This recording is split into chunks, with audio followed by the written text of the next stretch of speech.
Matthew Cunningham-Cook. He's a researcher and writer focusing on healthcare, capital markets, and retirement policy. His most recent piece is for Wendell Potter's Substack newsletter. It's called Healthcare Uncovered. You can find it at wendellpotter.substack.com.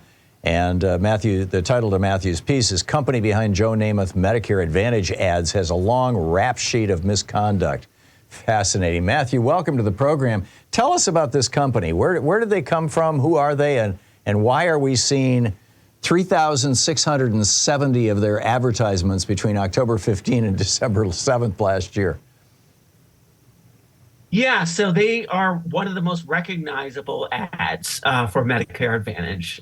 Former football superstar Joe Namath, who's now 80 years old, hawking the Medicare coverage helpline, which is what's called a third-party marketing organization, which generates leads that are then sold off to brokers who then set up seniors with a Medicare Advantage plan with United Health or Humana or one of the Blue Cross Blue Shield plans or whichever.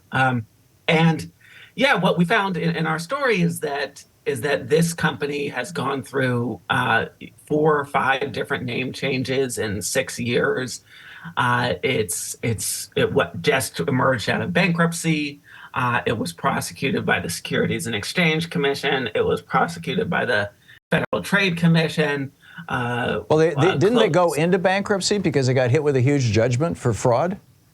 Yeah, they went into bankruptcy because they got hit with at the same time as getting hit with a huge judgment for fraud. They didn't try to escape paying that $100 million fine to the FTC.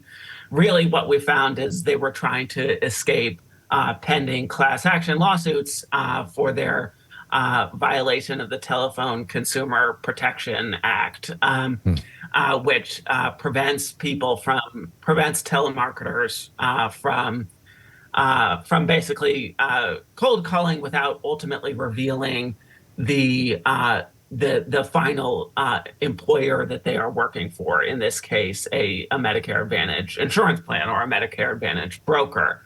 And we revealed court filings that haven't been publicly reported until now that suggest that there were 7 million phone numbers in this company that's now called Blue Lantern, and before that was called Benefit, and before that was called Health Insurance Innovations.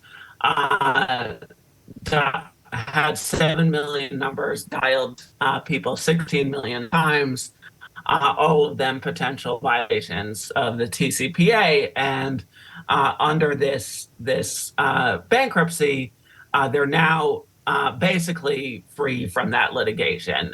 So to still be liable for their TCPA violations, people impacted by their potentially criminal behavior have to affirmatively opt out from the litigation release authorized by the Southern Texas Bankruptcy Court.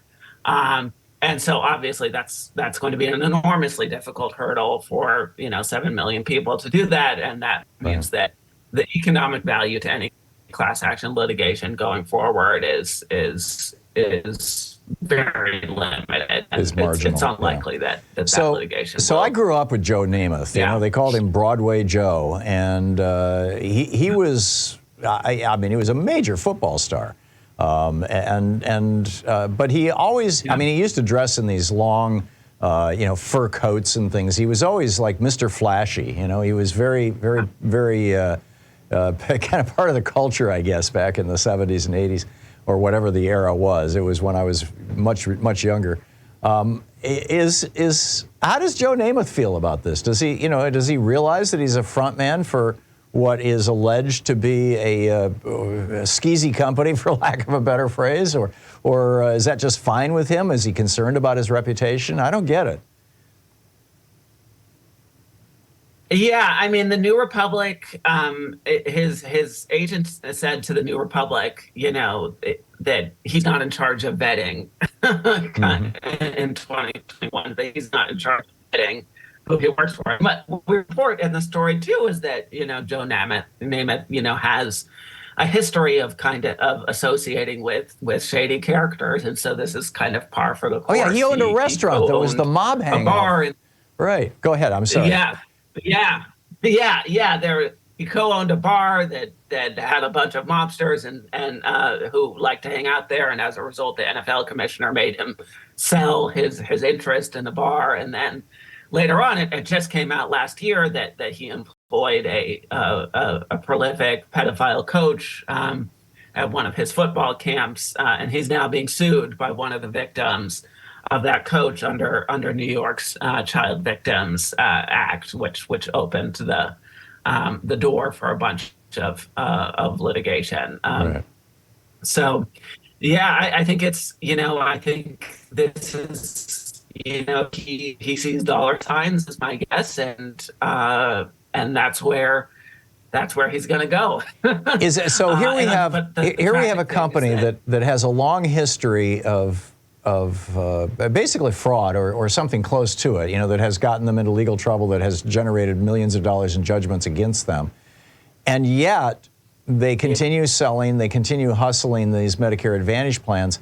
Is that because these plans are just so insanely profitable that there's just so much money sloshing around that they can deal with a $100 million fine and they can pay Joe Namath millions of dollars presumably for doing this? I mean, is this more than anything else a testimonial to what a ripoff Medicare Advantage is?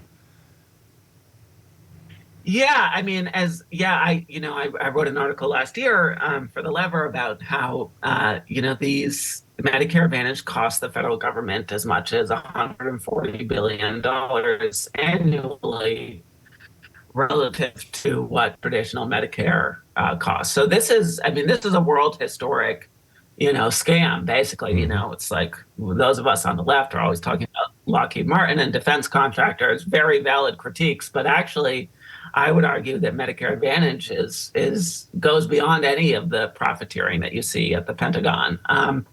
And that is, it's enormously profitable. I have a story coming out that just tracks the dividends and stock buybacks. United Health in 2023 spent almost $15 billion last year on dividends and stock buybacks. That was 50% higher than the year before. So there's huge money there. And I do think that this company, even with all of its shady characters and prosecutions and changes of name, has kind of figured out a secret sauce for getting more seniors into Medicare Advantage. And that's why it's continued to exist despite all of these prosecutions. So yeah, under its current form, it's owned by Madison Dearborn, which is a Chicago-based private equity firm that has close ties to Rahm Emanuel, the ambassador to Japan and former mayor of Chicago. It's, you don't always see that, right? That a small company with a long history of criminal misconduct that will continue to survive. But in this case, it does. And I think it's a testament to their ability to kind of figure out how to open the funnel and get more seniors into these very costly It's an amazing plans. story. It's an amazing story. You can read it. Did you say it was also published over at the New Republic?